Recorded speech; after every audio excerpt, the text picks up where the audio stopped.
Yaorana Maïva, très heureuse de vous retrouver. Aujourd'hui, nous allons parler d'un projet financé par l'Union européenne, le projet de la sauvegarde des monarques avec l'association Temanu Randonnée. La Commission européenne aide les associations locales. Depuis 2015, l'Union internationale de la conservation de la nature est chargée par l'Europe d'une mission. Habiliter et renforcer les différents acteurs locaux engagés dans le développement, la conservation de la biodiversité et l'utilisation durable des ressources naturelles et de services écosystémiques dans les pays et territoires d'outre-mer. Nom du projet BEST 2.0 Be for Life, biodiversité pour la vie. Jean Capet, décoré en 2012 de la Légion d'honneur pour sa forte implication dans la culture polynésienne, est responsable de la coordination et du suivi des différents projets proposés dans le Pacifique oriental. C'est un programme qui est destiné aux pays européens en outre-mer.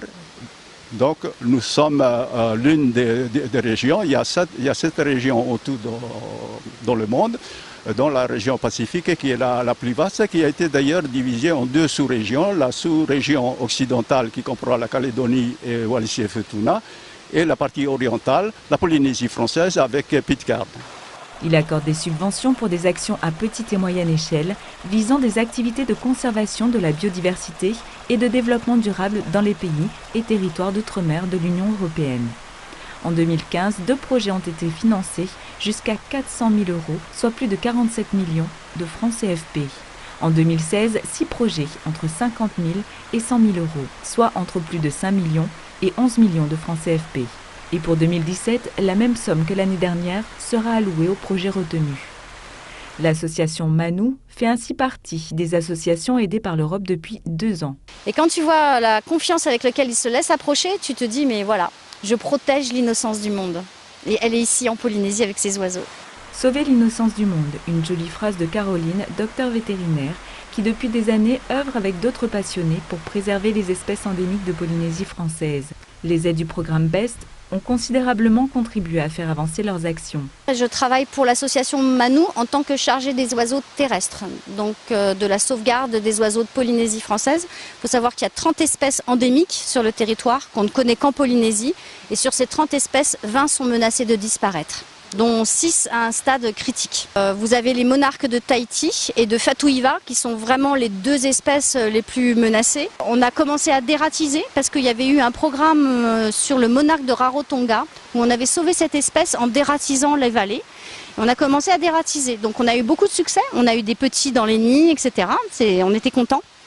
Et là, on s'est aperçu qu'il y avait une deuxième menace qui intervenait, c'est-à-dire que les oiseaux introduits, le bulbul et le merle des Moluques, allaient sur les nids des monarques et combattaient les parents, voire même faisaient de la prédation sur les petits. Et ce que nous a permis l'Europe, c'est d'étendre en fait la protection non seulement aux rats, mais en plus de ça aux oiseaux introduits. Le programme de l'Europe aussi nous permet de faire tout un projet pédagogique avec les enfants. Donc là, vous voyez, c'est un sentier botanique, parce qu'en fait, on utilise le monarque de Tahiti comme une espèce parapluie.